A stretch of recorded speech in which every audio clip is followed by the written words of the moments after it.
I'm getting ready to deploy down to Lake Charles to help with Op Crying Eagle. I'm gonna be leaving Dallas here shortly, driving down there. A little anxious, excited, nervous. I know everybody's gonna welcome me with open arms, and excited to be with my fellow Greyshirts. So I'll update you along the way.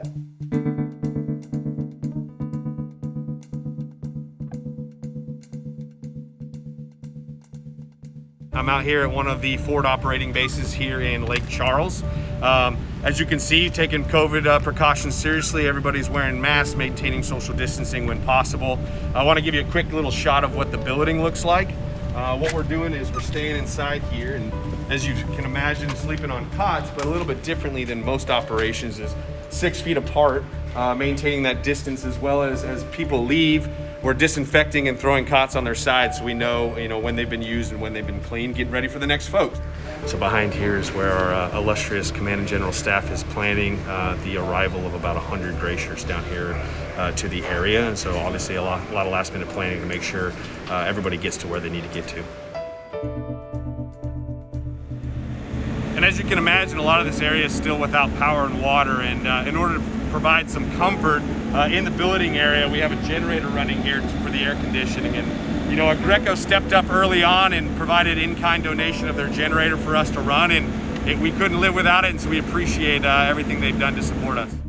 So I'm standing in front of Under Armour's mobile locker room, one of 2 that we have in this organization, generously donated by Under Armour. It's actually our first time deploying these to a Type 1 operation, and what it provides is a couple showers for Greyshirts to maintain cleanliness, especially important during the times of COVID. Even in the back, we have a laundry facility to clean clothes, and a TV that allows us to, kind of gather around the campfire and maintain that camaraderie at the end of a long workday. What you see here is our route clearance package. It has some chainsaws in the back, a case skid steer, and Sam here has been crushing it on route clearance. He's going to tell us a little bit about what he's been doing. Thank you. Yeah, so basically what happens is we're able to come in and set up with all the electric companies and first responders ahead of a storm, and then once the storm hits, we're allowed to roll in afterwards with them, assist access to these smaller communities, bigger communities, allow us to break right through, break in, open up main artery roadways for first responders and emergency crews to start responding. So we're gonna head out to our logistics staging area where we store a lot of our supplies, as well as setting up a training camp to train people as they come in on these waves. When we're traveling here, taking COVID in mind, every vehicle and every passenger in here, we try to keep it as minimal as possible, so no more than 4. We require everybody to wear an N95 mask, windows down whenever possible, and air blowing, not recirculated within the vehicle, and then again maintains that safety and cleanliness as we're traveling around. We're out here at the logistics staging hub. Let's check out some of the training that's going on right now. You might recognize this training behind me. We got our Sawyer classes or our chainsaw work going on. In this area, there's still a lot of saw work to be done, so we're making sure that folks are getting trained up before they get out into the field. If you've been around a little while, you might recognize the class behind me. We got roof tarping classes going on right now.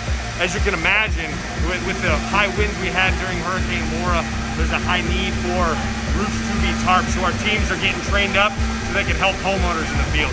The next class that we're going to take a look at is our site survey class. And this is a real important class because it's our first real interaction with a homeowner. Our teams will go out to the job site, to the house, and really survey the damage that has happened. And they're going to take all the notes that they can so they can pass that information back to our Command and General staff. And then the decision is made on whether or not we have within our scope of work to work on the house. And there you have it. It's pretty incredible what we saw today. We were able to take the concept from our disaster training camps and really expand upon it so that when Greyshirts come down in here for the operation, they can either brush off skills or learn a new skill before they get out into the field. And that's where I'm gonna leave you today. Have a good one.